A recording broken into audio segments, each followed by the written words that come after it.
লা ইউমিনু আহাদুকুম হাত্তা আকুনা আহাব্বা ইলাইহি মিন ওয়ালিদিহি ওয়া ওয়ালাদিহি ওয়ান নাসি আজমাইন।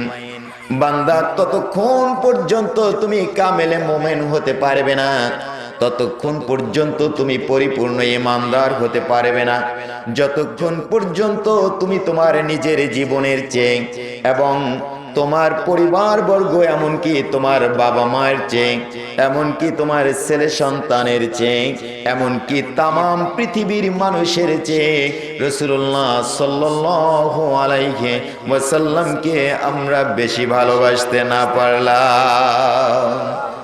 আপনি যতক্ষণ পর্যন্ত সব কিছুর চেয়ে আমার রসুলকে বেশি ভালোবাসতে না পারলেন, মহাব্বত করতে না পারলেন, ততক্ষণ পর্যন্ত ব্যক্তি কামেলে মোমেন হতে পারবে না, মোমেন হতে পারবে না। অতএব রসুল হলো আমাদের ঈমান, রসুল হলো আমাদের কি ঈমান। এই পৃথিবী সৃষ্টি, মানুষ সৃষ্টির লক্ষ লক্ষ বছর আগে আল্লাহ রাব্বুল আলামিন পবিত্র কালামুল্লাহ শরীফ, কোরআন শরীফ আল্লাহ পাক রব্বুল আলামিন লিপিবদ্ধ করেছেন। সুবহানাল্লাহ বলেন। এজন্য পবিত্র কোরআনুল কারিমে একটি সূরা আছে, সূরার নাম হলো সূরাতুল কলাম। সূরাতুল কলাম, কলমকে আল্লাহ পাক রব্বুল আলামিন নির্দেশ দিয়েছেন, আর কলম তার কিতাব লেখা শুরু করেছে। সুবহানাল্লাহ বলেন। লেখার পরে মাসহাফে, তার মানে লৌহে মাহফুজে আল্লাহ পাক রব্বুল আলামিন এই কোরআনে কারিমকে সংরক্ষিত রেখেছেন। সুবহানাল্লাহ বলেন। আজ থেকে লক্ষ লক্ষ বছর আগে লিখে এই কোরআনকে আল্লাহ তাআলা আপনার নবী, আমার নবী মুহাম্মদ সাল্লাল্লাহু আলাইহি ওয়াসাল্লামের কাছে, আখিরি জামানার কাছে, নবীর কাছে সবার শেষে আল্লাহ পাক রব্বুল আলামিন এই কালাম মানে কোরআনকে নাজিল করেছেন। সুবহানাল্লাহ বলেন। অতএব সেই সময় মানুষ সৃষ্টি হয় নাই, কিচ্ছু সৃষ্টি হয় নাই। আল্লাহ পাক রব্বুল আলামিন তখনই তার কালামের ভিতরে ঘোষণা করেছেন, ইন্নাল্লাহা ওয়া মালাইকাতাহু ইউসাল্লুনা আলান নবী।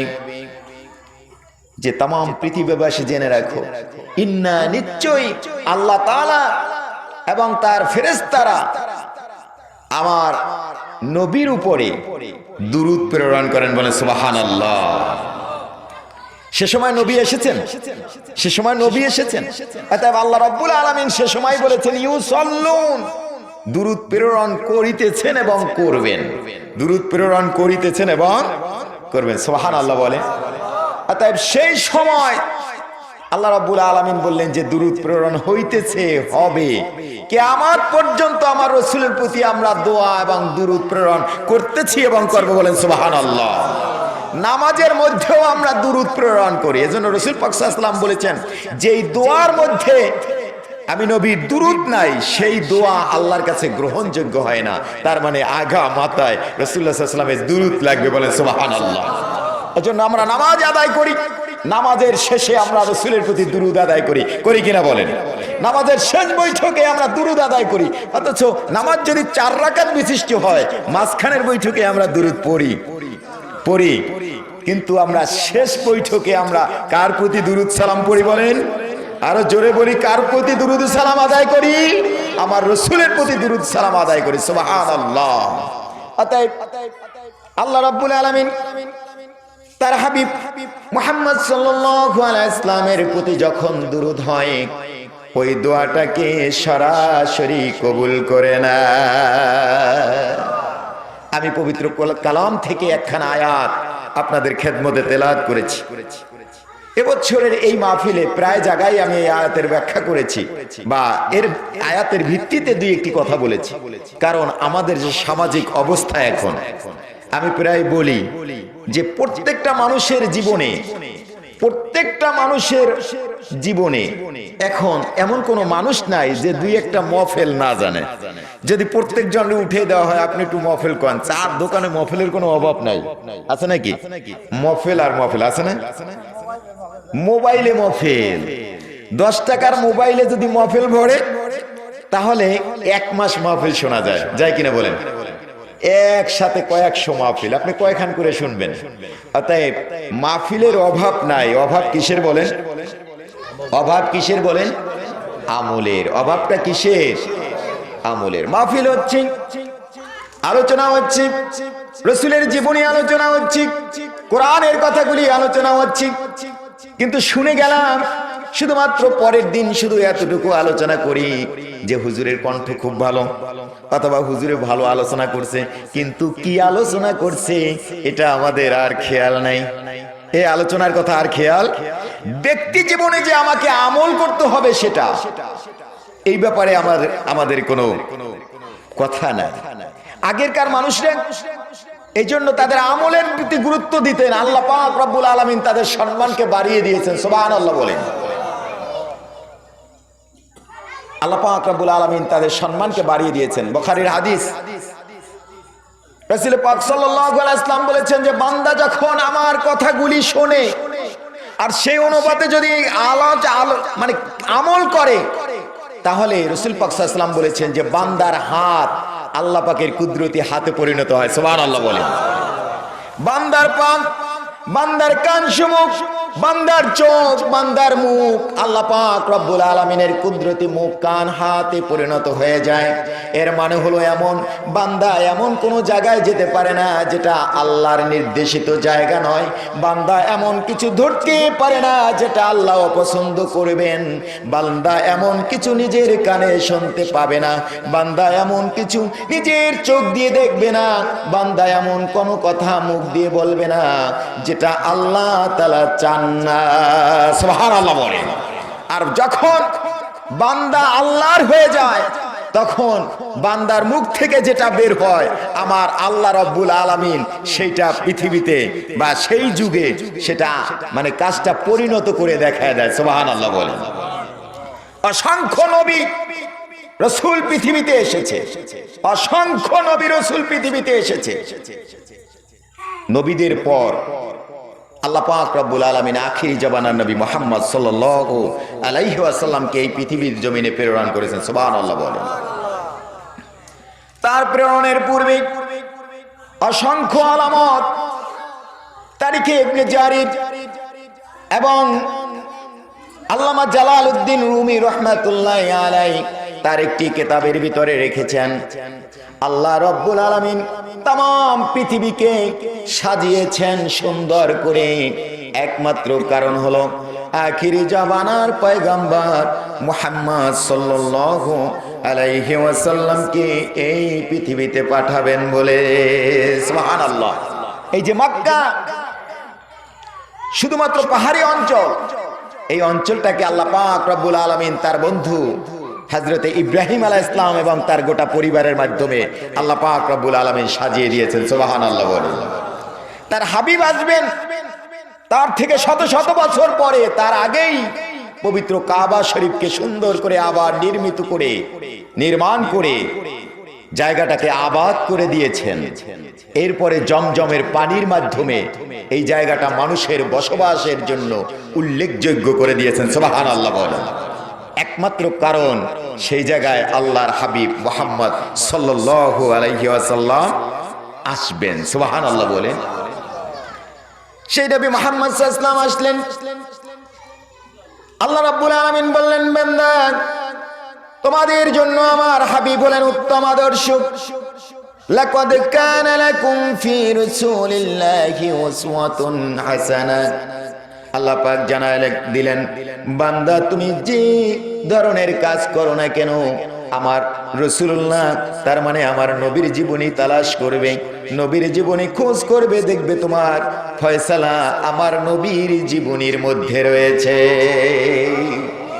এমন কোন কাজ নাই এই যুগে এসেও যেটা বান্দা করতে পারবে যা আমার রাসূলের জীবনে নাই, সুবহানাল্লাহ বলেন। আমার নবী বলেছেন, মান আনা, কে আছো আমার মতো কে আছো? মান আনা, আমি কে? তুমি কি জানতে চাও? আমার নবী বলেছেন, লা ফখর, এটা আমার ফখর নাই। আমি কে তুমি কি জানবে? বয়স্তু মুআল্লিমান, আমি হলাম তামাম পৃথিবীর জন্য একজন শিক্ষক, বলেন সুবহানাল্লাহ।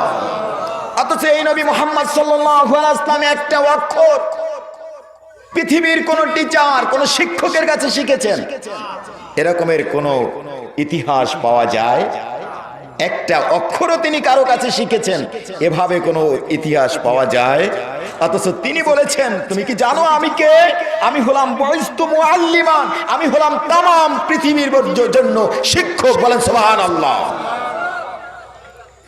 এই পৃথিবী নয়, শুধু কিয়ামত পর্যন্ত যত স্বাস্থ্য বিজ্ঞানী এবং যত রকমের বিজ্ঞানী সায়েন্স যারা রয়েছেন অথবা দার্শনিক রয়েছেন, লেখক রয়েছেন, মনীষী রয়েছেন, এমন কোন কাব্য গ্রন্থ লিখতে পারবে না, এমন কোন বিশ্লেষণ করতে পারবে না যা আমার রাসূলের জীবনের মধ্যে খুঁজে পাওয়া যায় না।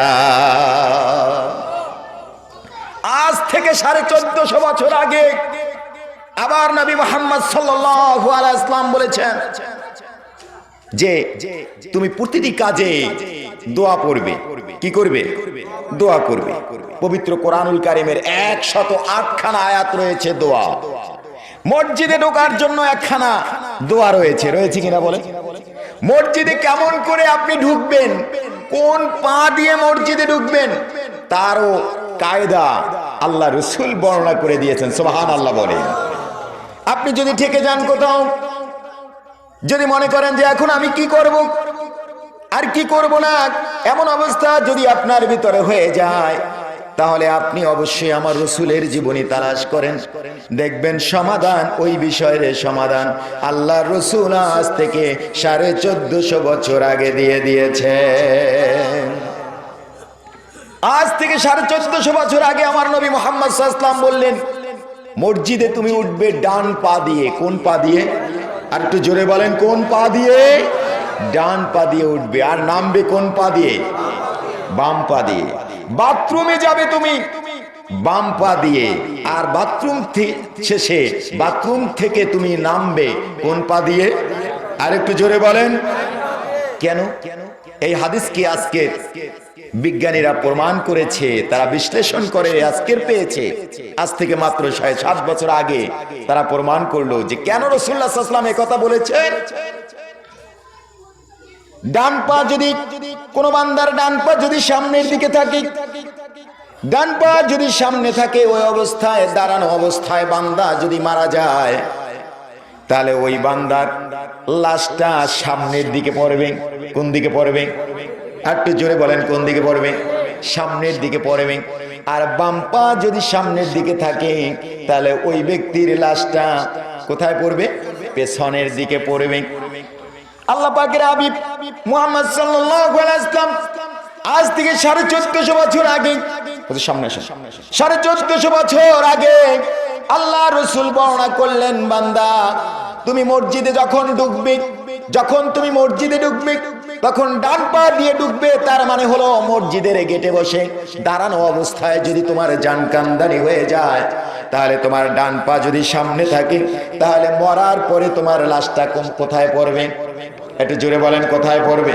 মসজিদের ভিতরে পড়বে। তার মানে হলো আল্লাহ তাআলা দেখুক তুমি মসজিদের দিকে তোমার প্রাণটা লটকানো, তার মানে তোমার প্রাণটা যদি মসজিদে লটকানো থাকে, তাহলে সরাসরি তোমাকে জান্নাতে নিয়ে যাওয়া হবে। সুবহানাল্লাহ বলেন।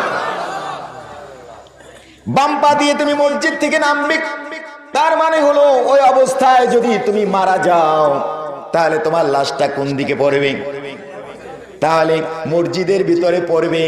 তার মানে আল্লাহ দেখুক তুমি মসজিদের মধ্যে মারা গেল। বাথরুমে উঠতে গিয়ে আমরা ডান পা দিয়ে বাম পা দিয়ে উঠবো এবং ডান পা দিয়ে নামবো। যদি বাথরুমের গেটে কোনো ব্যক্তি দাঁড়ানো অবস্থায় মারা যায়, তার লাশটা বাম পা যদি সামনে থাকে, তাহলে লাশটা পড়বে কোন দিকে? পেছনের দিকে। বাথরুমে আমি तमाम পৃথিবীবাসী কেউ বাথরুমের মধ্যে মারা যাক, এটা আল্লাহ রাসূল চায় না, যার জন্য তিনি বর্ণনা করে দিলেন তুমি বাম পা দিয়ে উঠবা। তার মানে ও অবস্থায় যদি তুমি মারা যাও, তা তোমার লাশটা বাথরুমে নয় বাহিরের দিকে পড়ে যাবে। আর ডান পা দিয়ে তুমি বেরোবা, তার মানে হলো ওই অবস্থায় তুমি যদি জান কান্দানি হয়ে যায় আর তুমি যদি মৃত্যুবরণ করো, তাহলে তোমার লাশটা বাহিরের দিকে পড়বে, তার মানে বাথরুমে পড়বে না। সুবহানাল্লাহ বলেন। আল্লাহ রাসূল কোন ধরনের বিজ্ঞানী, কার কাছে শিখেছে বলেন? এমন শিক্ষা আল্লাহ তাআলা তার ভিতরে ঢুকিয়ে দিয়েছেন যে তাম পৃথিবীতে কিয়ামত পর্যন্ত কোনো শিক্ষক তার জ্ঞানকে এড়িয়ে যেতে পারবে না। সুবহানাল্লাহ বলেন। তার জ্ঞানকে এড়িয়ে যেতে পারবে না। অতএব সেই নবীর জীবনী বা তার সেই নবীর জীবনী আলোচনা হচ্ছে আজকের এই মাহফিলে, পবিত্র ঈদে মিলাদুন নবী সাল্লাল্লাহু আলাইহি ওয়াসাল্লাম। এজন্য আমি প্রায় বলি যে ভাই রে, এই ঈদে মিলাদুন নবীর অনেকে বিরোধিতা করে কিনা বলেন? করে না? অনেকে বিরোধিতা করে। আচ্ছা, আপনি রাসূলুল্লাহ সাল্লাল্লাহু আলাইহি ওয়াসাল্লামের জন্মের বিরোধিতা করলেন, তাহলে আমি পেলাম কোথায় রসুলকে? বলেন, আমি রসুলকে পেলাম কোথায়? রাসূলুল্লাহ সাল্লাল্লাহু আলাইহি ওয়াসাল্লামের সুরাত যেই নবীর, সিরাত যে নবীর, আর মিলাদও কি সেই নবী, তার মিলাদও আছে, সিরাতও আছে। গোটা জীবনীটাই আমাদের জন্য আদর্শ। বলেন সুবহানাল্লাহ। রাসূল সাল্লাল্লাহু আলাইহি ওয়াসাল্লাম পৃথিবীতে আসবেন, সেটাও আমাদের জন্য যেমন রহমত। রাসূল পাক সাল্লাল্লাহু আলাইহি ওয়াসাল্লাম পৃথিবীতে এসেছেন, সেটাও আমাদের জন্য রহমত। আল্লাহ রাব্বুল আলামিন কোরআনে পাকের কাছে যদি আপনি জিজ্ঞাসা করেন, এ কোরআন আমাকে জবাব দাও যে পৃথিবীতে কে রহমত, আল্লাহ পাক রব্বুল আলামিন আজ থেকে শত শত লক্ষ বছর আগে কোরআনে পাকের ভিতরে সেট করে দিয়েছে, ওয়ামা আরসালনাকা ইল্লা রাহমাতাল লিল আলামিন। সুবহানাল্লাহ বলেন যে তোমাদের কাছে যে নবীকে প্রেরণ করেছি, এই নবী হলো তামাম জগতের জন্য রহমত। সুবহানাল্লাহ। শুধু পৃথিবী নয়, শুধু পৃথিবী নয়, এই পৃথিবীর ইতিহাস যদি বলা হয় তাহলে রাত্র শেষ হয়ে যাবে। এই পৃথিবী সবার আগে আল্লাহ তাআলা এই পৃথিবী বানানোর জন্য আগে সৃষ্টি হয়েছে পানি। এজন্য এই পৃথিবী তিন ভাগের চেয়েও বেশি, 4 ভাগের 1 ভাগের একটু কম, তার মানে 71%, 70 থেকে 71% হলো পানি, আর 30% হলো মাটি। 30% কি?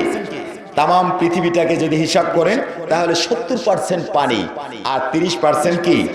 মাটি। কেমনে মাটি হলো? আল্লাহ পাক রব্বুল আলামিন এই পৃথিবীর মানে এই পানির উপরে ঢেউয়ের সৃষ্টি করলেন। সুবহানাল্লাহ বলেন। ঢেউয়ের মধ্যে ঢেউ হলে সেখানে একটা ফেনার সৃষ্টি হয় না? এই ফেনার সৃষ্টি করে এই ফেনাটাকে শক্ত করে দিয়ে মাটির সৃষ্টি করেছেন। সুবহানাল্লাহ বলেন। মাটিটা ভাসতে লাগলো তরঙ্গমালার সাথে। তরঙ্গমালা ঢেউয়ের মাথায় মাথায় যেমন করে একটা কচুরি পানা ঢেউয়ের মাথায় মাথায় ভাসে কিনা? ঢেউয়ের মাথায় মাথায় ভাসে। ফেনা তো ঢেউয়ের মাথায় মাথায় ভাসে, তেমনি করে ঢেউয়ের মাথায় মাথায় মাটিটুকু ভাসে। আল্লাহ পাক রব্বুল আলামিন এর সাথে তামাম ঢেউয়ের ফেনাগুলিকে একত্র করে একটা বড় মাটির অংশ বানা দিলেন। 70% পানি যেখানে, এখনো যদি ঢেউ হয় তারপরে তো লড়ে কিনা বলেন? এই জোরে কর না কে? লড়ে না? আল্লাহ রাব্বুল আলামিন জানা দিলেন পৃথিবীর এভাবে লড়লে চলবে না, কারণ আমি এই পৃথিবী এই অস্তিত্বের ভিতরে খলিফা নিযুক্ত করব, তার ভিতরে আমি অসংখ্য নবী রাসূল প্রেরণ করব। অতএব এভাবে লড়লে হবে না, তাহলে মানুষ তো থাকতে পারবে না। যদি ঢেউয়ের তরঙ্গের সাথে মানে ঢেউয়ের সাথে মাথায় মাথায় যদি এই পৃথিবীর মাটি লড়তো, তাহলে আমরা থাকতে পারতাম? এই জোরে কয় না কে? থাকতে পারতাম? থাকতে পারতাম না। অতএব আল্লাহ রাব্বুল আলামিন প্রায় 4500 পাহাড় এই পৃথিবীতে সৃষ্টি করে দিলেন। সুবহানাল্লাহ। তামাম পাহাড়গুলি দিয়ে এই পৃথিবীটাকে প্যারাকের মতো শক্ত করে দিয়েছেন, এখন আর নড়ে চড়ে না। সুবহানাল্লাহ বলে কি সৃষ্টি করলেন? সুবহানাল্লাহ। এরপরেও শুধু শেষ নয়, সমতল ভূমি, নিম্ন ভূমি, আবার মরু অঞ্চল দিয়ে আল্লাহ পাক রব্বুল আলামিন পৃথিবীটাকে স্থির করে দিলেন যে তামাম পৃথিবী মনে রেখো আমার হুকুম ছাড়া লড়তে পারবে না, এলোমেলো হতে পারবে না। অতএব এটাকে ওয়েট দিয়ে আল্লাহ পাক রব্বুল আলামিন সুন্দর করে স্থাপন করে দিয়েছে। এই পৃথিবীতে আল্লাহ রাসূল যখন আসলেন, সুসংবাদ তামাম পৃথিবীর জন্য যে তার হাবিব এসেছে। কার? মুহাম্মদ সাল্লাল্লাহু আলাইহি ওয়াসাল্লাম, আল্লাহ তাআলার হাবিব। প্রত্যেক নবীকে আল্লাহ তাআলা নিজস্ব একটি কালেমা দান করেছেন। যেমন করে ইব্রাহিম খলিলুল্লাহ লা ইলাহা ইল্লাল্লাহু ইব্রাহিম খলিলুল্লাহ, লা ইলাহা ইল্লাল্লাহু ঈসা রুহুল্লাহ, লা ইলাহা ইল্লাল্লাহু মূসা কালিমুল্লাহ। এমনি করে প্রত্যেক নবীকে একখানা করে কালেমা দান করেছেন, যেই নিজস্ব কালেমার মাধ্যমে প্রত্যেক নবী তার কওমের উপরে ইসলামের দাওয়াত দিয়েছেন। আপনার আমার যেই নবীর যেই কালিমাটা হলো লা ইলাহা ইল্লাল্লাহু মুহাম্মাদুর রাসূলুল্লাহ। সুবহানাল্লাহ বলেন।